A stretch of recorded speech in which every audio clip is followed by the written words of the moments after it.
بسم اللہ الرحمن الرحیم۔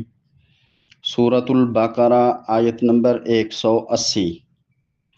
کتب علیکم اذا حضر احدکم الموت ان ترک خیرا الوصیۃ للوالدین والاقربین بالمعروف حقا علی المتقین۔ اس آیت سے پچھلی آیت میں قصاص کا حکم تھا، اور قصاص میں اللہ نے کیا فرمایا تھا؟ وَلَكُمْ فِي الْقِصَاصِ، تمہارے لیے قصاص میں یعنی قتل کے بدلے قتل کر دینے میں حیاتن زندگی ہے، یا اولی الالباب اے عقل والو، لعلکم تتقون تاکہ تم بچتے رہو، یعنی کہ قصاص کا حکم تھا۔ اب جو آدمی مر جاتا ہے تو اس کا مال پیچھے بچتا ہے، تو اب مرنے والے کے مال کے بارے میں اس آیت میں حکم شروع ہو رہا ہے۔ اور آپ کو بتایا تھا کہ جب قرآن کا نزول ہو رہا تھا وہ ابتدائی اسلام تھا، اس میں شروع میں بعض احکامات نازل ہوئے، پھر بعد میں جب اللہ نے ان حکموں کو مکمل کر دیا تو اس کا حکم ختم ہو گیا، پچھلا حکم جو تھا وہ ختم ہو گیا۔ تو یہ آیات جو ہم پڑھ رہے ہیں یہ بھی وصیت والی شروع اسلام کی ہیں، کہ موت کا وقت قریب ہو جائے، وہ مال چھوڑ رہا ہو تو اس کو وصیت کرنی چاہیے۔ بات سمجھ آ گئی؟ یہ قرآن کا قانون ہے۔ لیکن سورہ نساء میں اللہ تبارک و تعالی نے پھر وراثت کا حکم نازل کر دیا، تو وراثت کے حکم سے اب یہ وصیت والا حکم جو ہے یہ ختم ہو گیا۔ لیکن بہرحال قرآن میں موجود ہے، ہم اس کو پڑھیں گے۔ دیکھیں، کتب علیکم اذا حضر، کتبہ مانے فرض کیا گیا، لازم کیا گیا، ضروری کر دیا۔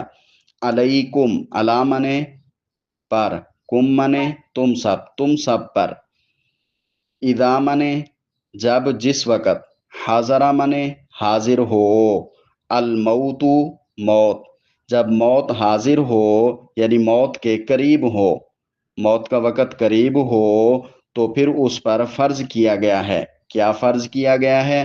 وہ آگے ہے، الوصیت، وصیت کرنا۔ لیکن وہ وصیت کب کی جائے گی؟ ان ترک خیرا، ان مانے اگر، ترک مانے چھوڑا، اس آدمی نے، مرنے والے آدمی نے جس کی موت کا وقت قریب ہو گیا ہے، اس نے چھوڑا خیرا، خیرا مال کو یہاں پہ بولا گیا ہے کہ مال و دولت، جیسے ہم نے سورہ عادیات میں بھی پڑھا تھا، انسان جو ہے لحب الخیر، مال کی محبت میں، وہاں پہ بھی خیر سے مراد مال تھا، مال کی محبت میں لشدید، سخت ہوتا ہے۔ مال کی محبت میں پڑھ کر انسان باقی سب بھول جاتا ہے۔ مال کی محبت، مال بہت بڑی آزمائش ہے، تو یہاں پر بھی وہی ہے، خیرہ کا معنی مال و دولت۔ ان اگر تارا کا چھوڑا خیرہ مال و دولت، کچھ مال، تو اس پر فرض کیا ہے؟ الوصیت، وصیت کرنا، للوالدین، لام زیر لی مانے کے لیے، الوالدین دو والدوں، اور دو والد کون سے ہوتے ہیں؟ ایک ماں اور ایک باپ، تو والدین یعنی ماں اور باپ کے لیے، واو زبر وا مانے اور، الاقربین قریب والوں کے لیے، قریب والوں سے مراد رشتہ دار ہیں، اولاد ہے، باقی بہن بھائی ہیں، سب رشتہ دار۔ بالمعروفی، بازر بھی مانے ساتھ، المعروف مانے انصاف، اچھے طریقے، اچھے طریقے کے ساتھ، دستور کے مطابق، بالمعروف انصاف کے ساتھ، انصاف کے ساتھ سب کے لیے وہ وصیت کرے کہ میرے ماں باپ کو میرے مال میں سے دینا ہے، میری اولاد کو دینا ہے، میرے بیٹوں کو دینا ہے، میری بیٹیوں کو دینا ہے، باقی رشتہ داروں کو دینا ہے، ٹھیک ہے؟ لیکن یہ وصیت کیسی کرے؟ بالمعروف، انصاف کے ساتھ، دستور کے مطابق، حقاً علی المتقین، حقاً مانے لازمی ہے، حقاً مانے حق ہے یعنی لازمی ہے، علی مانے پر، المتقین مانے متقیوں پر، پرہیزگاروں پر، متقیوں پر یہ حکم کیا ہے؟ ضروری ہے، لازمی ہے۔ تو یہ وصیت کا حکم ہے کہ انسان مرنے کے قریب ہو، اس کو نظر آ رہا ہو کہ اب میں دنیا سے جانے لگا ہوں، بیماری ایسی ہو گئی ہے یا بڑھاپا اتنا ہو گیا ہے، تو اس کو آثار آنے لگے موت کے، تو وہ وصیت کر کے جائے